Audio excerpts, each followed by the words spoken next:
Party పెట్టారు. ఆ party కోసం మా దత్తిని నన్ను కాపులే రాజకీయాల్లో తీసుకొచ్చారు. కాపులు చాలామంది పిల్లలు పవన్ కళ్యాణ్ మీద అభిమానం మీద ఆయన ముఖ్యమంత్రి అవ్వాలనే సందర్భంలో మరి వాళ్ళ పనులు చేసుకుని సంపాదించుకునే డబ్బంతా కూడా కండవాళ్ళకి ఫ్లెక్సీలకి అన్నింటికి కూడా ఖర్చు పెట్టి నలుగురేసి కలిపి ఒక కారు వేసుకుని ఆయన ఎక్కడ మీటింగ్ పెడితే అక్కడికి వెళ్ళిపోయి చాలామంది సపోర్ట్ చేశారు అతనికి.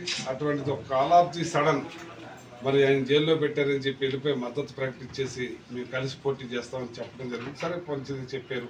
మరి సీట్లు కూడా 50 సీట్స్ 60 సీట్స్ అనుకున్నది ఒక్కసారిగా 24 సీట్లకు పడిపోతాం.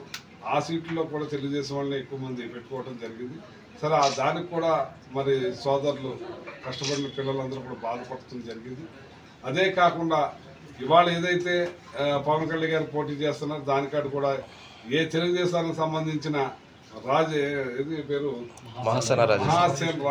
మహాసేన రాజేష్ తనకు కూడా తీసుకొచ్చి అతను సన్మానం చేసి కూడా పంపించారు. ఎందుకు సన్మానం చేశారంటే నాకు ఇప్పుడు అర్థమవుతూ ఉంది.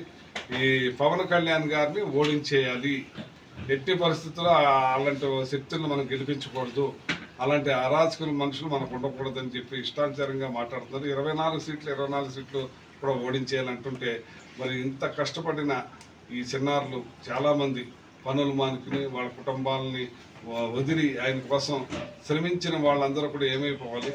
మరి అటువంటి తెలుగుదేశం పొత్తులో ఉన్న భాగంతో పనిచేస్తున్న మన రాజేష్ కూడా ఇతను ఓడించమంటున్నారంటే దీని వెనకాల చంద్రబాబు నాయుడు లేడా అని నేను అడుగుతున్నాను, లోకేష్ లేడా అని నేను అడుగుతున్నాను.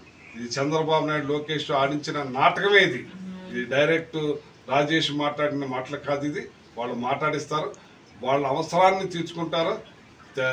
ఏరు దాటే తెప్ప తగిలేసే రకం ఇది. ఆల్రెడీ ఒకసారి పవన్ కళ్యాణ్ గారిని దూరం పెట్టారు వాళ్ళు.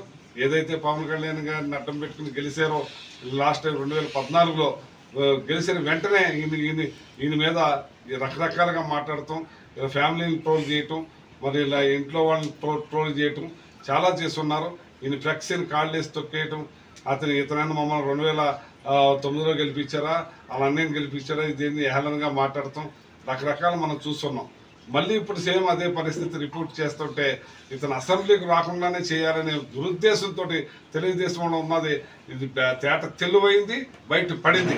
ఇచ్చేదంటే ఆ రాజేష్ అన్న అతను మాట్లాడిన డైరెక్ట్ మాటలు కాదు ఇది చంద్రబాబు నాయుడు లోకేష్ ఖచ్చితంగా ఈ ఒకవేళ అసెంబ్లీలో అతను వస్తే మనం మొత్తం టోటల్గా కనుమరుగైపోతాం, అంచేత అతన్ని అసెంబ్లీకే రానకుండా చేయాలనే దురుద్దేశపూరితంగా మాట్లాడించిన మాటలే అని చెప్పి కాపు సోదరులందరూ కూడా తెలుసుకోవాలని చెప్పి ఈ సందర్భంగా నేను తెలియజేస్తాను.